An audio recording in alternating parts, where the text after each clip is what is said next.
عن عائشة رضي الله عنها أن النبي صلى الله عليه وسلم صلى في خميصة لها أعلام فنظر إلى أعلامها نظرة فلما انصرف قال اذهبوا بخميصتي هذه إلى أبي جهم وأتوني بأنبجانية أبي جهم فإنها ألهتني آنفا عن صلاتي. الخميصة كساء مربع له أعلام والأنبجانية كساء غليظ. اس حدیث کا موضوع یہ ہے کہ نمازی نے کچھ ایسا لباس پہنا ہو یا ایسی چادر اپنے اوپر اوڑھی ہو جس پر نقش و نگار بنا ہوا ہے، نقوش بنے ہوئے ہیں، تو اس میں نماز پڑھنے کا کیا حکم؟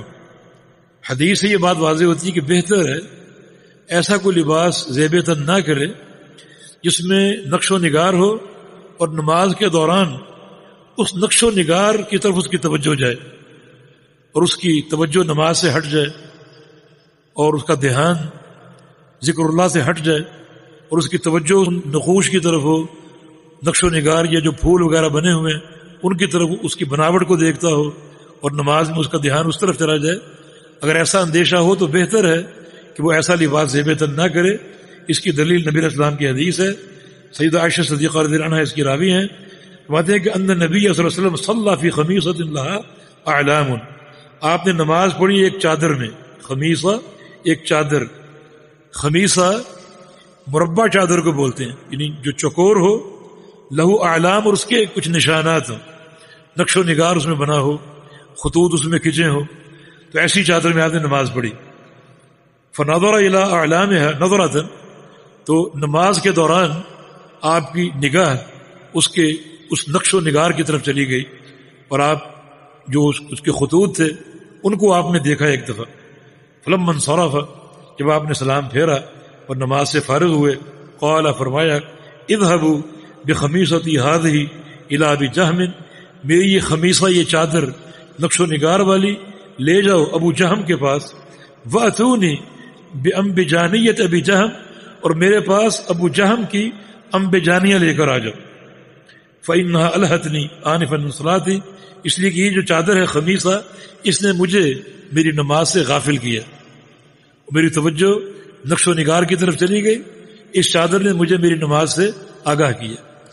اصل قصہ یہ کہ ابو جہم نبی علیہ السلام کا عظیم صحابی، اس کا نام عبید ابن حذیفہ تھا، اور یہ طویل العمر صحابی تھا، لمبی عمر والا.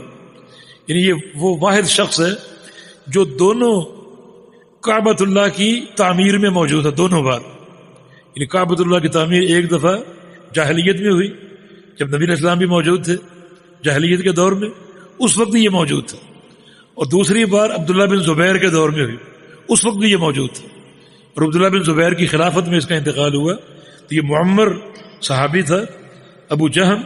اس کے پاس یمن سے کچھ چادریں آئیں، ان میں سے ایک چادر خمیصہ، خوبصورت چادر، اس نے نبی علیہ السلام کو تحفہ دیا.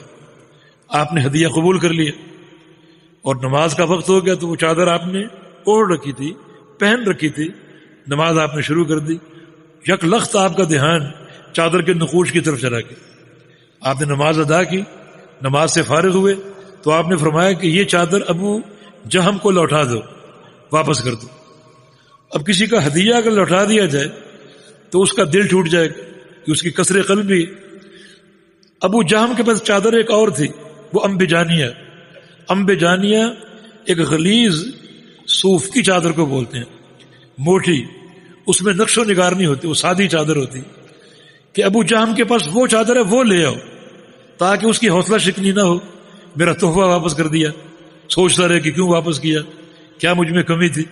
تو آپ نے اس کی حوصلہ شکنی جو ہے وہ اس سے اس کو بچاتے ہوئے فرمایا کہ یہ چادر اس کو واپس کر دو. انبجانیہ جو صوف کی بنی ہوئی چادر ہے اور سادہ ہے، نقش و نگار کے بغیر ہے، وہ لے آؤ. وجہ کیا بیان کی کہ اس چادر نے مجھے میری نماز سے غافل کیا. لیکن نماز ہو جائے گی، کیونکہ نبی علیہ السلام نے نماز کا اعادہ نہیں کیا، نماز آپ نے لوٹائی نہیں، وہ نماز آپ کی برقرار رہی. نماز ہو جاتی ہے، لیکن بہتر یہ کہ ایسا لباس، ایسی چادر اوڑھنا جو بندے کو غافل کر دے اس کی نماز سے، بہتر ہے کہ وہ نہ اوڑھی جائے.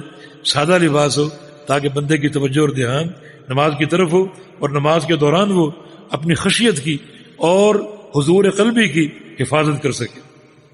آپ نے ابو جہم کو کیوں دی؟ وہ بھی تو نمازی ہے. اب یہ نقش و نگار والی چادر آپ نے ابو جہم کو دے دی، وہ بھی تو نمازی ہے. بعض کتب تواریخ میں ابو جہم کے بارے میں آتا ہے وہ نابینا تھا، وہ نابینا تھا، اس لیے آپ نے اس کو واپس لوٹا دی. اس کے لیے وہ اشکال پیدا نہیں ہوگا کیونکہ نابینا ہے. واللہ اعلم.